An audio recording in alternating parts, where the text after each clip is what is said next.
Hello, that I USA bên na hồng vang in chế cả mình nhàng nhàng hi. Tuy na cũng tăng câu nộp cho ai gì lẽ. Tôi ilo mà mai cả là hồng tung nín July ní trung ní lì ní ngani à in eighteen. Zomi in phi thắc con là lẽ cùng trình khẩu phí bài tăng hồng nào đây hi.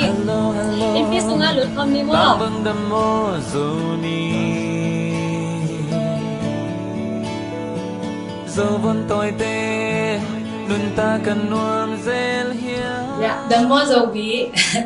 Thursday ní July khani thum ni pen zintun ni ong hiding a to ni tak chang in na Zomi Innkuan kum som ni chin Lungdam ko biak piak na pen ZBCM of Thosa a nai sagi lelang chang in na biak piak na Lungdam ko na kinai khom ni nga hi manin na hiki ma om sangam hole naw akwa ma peu nong pai na ding na hi teng pani na zong ong wak le ong zon no wing ina azing chiang Friday ni jing sang pen July khani li ni pen dai kwa ayama Zomi in pi thak pen hon la ki nei dinga himan na na bek pu na nong pai na ding nga zong kip no wing to wa na fellowship ki nei khom dinga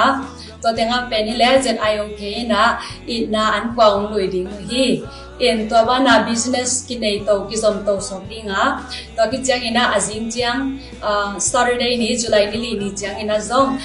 election zong ki nei ding business meeting zong ki nei ding to wa na pan mun kya na zong ki nei sok ding hi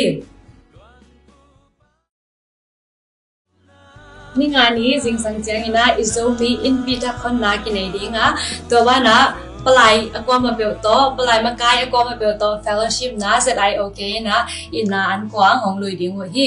to ba na kum chin khom pi meeting business meeting ki zom sok ding hi ina ni gok ni Saturday ni chang ina kum chin khom pi meeting business meeting ki zom sok ding ha to ba na election ki tel na le pan mun ap na to ki nei sok ding ha hunte ki man sak ding hi na pa ko ne ko lam hong ki ki na ma kim ni mo na gam lei mo va te ông doan ki khe dẫu hay xa bao năm tiền ông bao ki khe đã sang min dâu gam hello luôn nuôi dâu gam lấy tăng hi xa bằng tân na dâu lấy ô mu bằng hồng ai dâu đam nguy khiến xếp heo heo dâu đam tươi luôn xéo xéo toàn phu ba được tam cùng nam đã làm kian na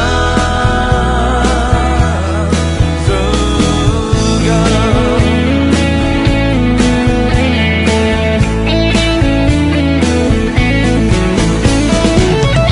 dâu bông tôi tê ông doan ki khe dâu qua và tê ông doan ki khe đã sang min dâu gam lo tuôn nu dâu gam lấy tăng hi xa bằng tân na dâu lấy yo mu bằng hồng a gì